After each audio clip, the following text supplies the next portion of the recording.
ข่าวพยากรณ์อากาศประจำวันที่22ตุลา2025พายุหมุนเขตฮ้อนพึงเซินยังจะสืบต่อเคลื่อนที่ไปทางทิศตะวันตกเฉียงใต้ด้วยความแรง10กิโลเมตรต่อชั่วโมงคาดว่าพายุหัวนี้จะสืบต่อเคลื่อนที่ไปใกล้แคมฝั่งของเกาะไหหนานในวันที่22-23ตุลา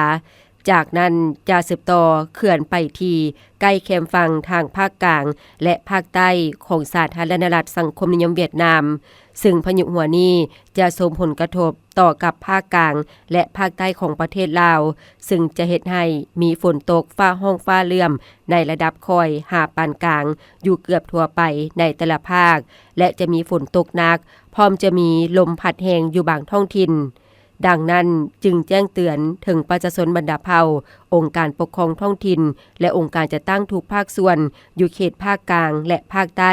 จงมีสติระมัดระวังและเตรียมพร้อมรับมือต่อสภาพฝนตกหนักติดต่อกันหลายวันที่จะเฮ็ดให้มีน้ำท่วมสู่ดินเจือนน้ำท่วมอ่างในตัวเมืองขอให้ติดตามข่าวพยากรณ์อากาศจากกรมอุตุนิยมและอุทกศาสตร์อย่างต่อเนื่องพยากรณ์อากาศแต่เวลา 7 โมงของวันที่22ตุลาหาเวลา 7 โมงของวันที่23ตุลา2025ภาคเหนือด้านตะวันออกอากาศจะเย็นหาหนาวเย็นในตอนกลางคืนหาตอนเช้าพอมีหมอกบางปกคลุมอยู่ทั่วไปและจะมีฝนตกในระดับค่อยอยู่บางท้องถิ่น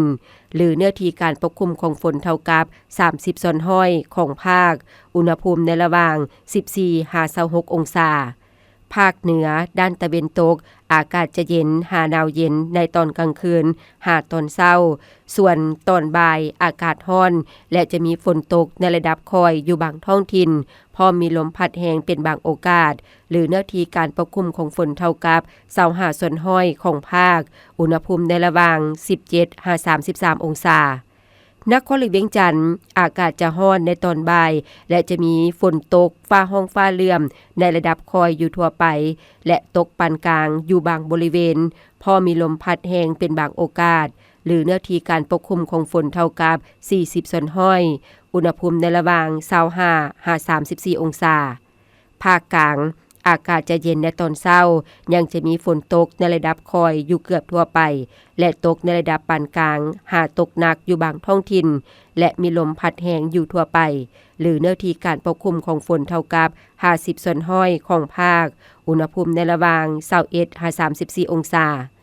แขวงไซสมบูรณ์อากาศเย็นพอมีหมอกบางปกคลุมในตอนเช้าและจะมีฝนตกในระดับคอยหาปานกลางอยู่บางบริเวณพอมีลมพัดแรงเป็นบางโอกาสหรือเนื้อที่การปกคลุมของฝนเท่ากับ40ส่วนห้อยอุณหภูมิในระหว่าง 14-33 องศาภาคใต้อากาศจะร้อนในตอนบ่ายและยังจะมีฝนตกฟ้าห้องฟ้าเลื่อมในระดับค่อยหาปานกลางและตกหนักอยู่บางท้องถิ่นพอมีลมพัดแรงอยู่ทั่วไปหรือเนื้อที่การปกคลุมของฝนเท่ากับ60ส่วนห้อยของภาคอุณหภูมิในระหว่าง21-34 องศาสำหรับเขตภูเพียงบริเวณอากาศเย็นพร้อมจะมีฝนตกฟ้าห้องฟ้าเลื่อมในระดับคอยหาปานกลางอยู่บางบริเวณและมีลมพัดแรงเป็นบางโอกาสหรือเนื้อที่การปกคลุมของฝนเท่ากับ50ส่วนห้อยอุณหภูมิในระหว่าง 14-25 องศา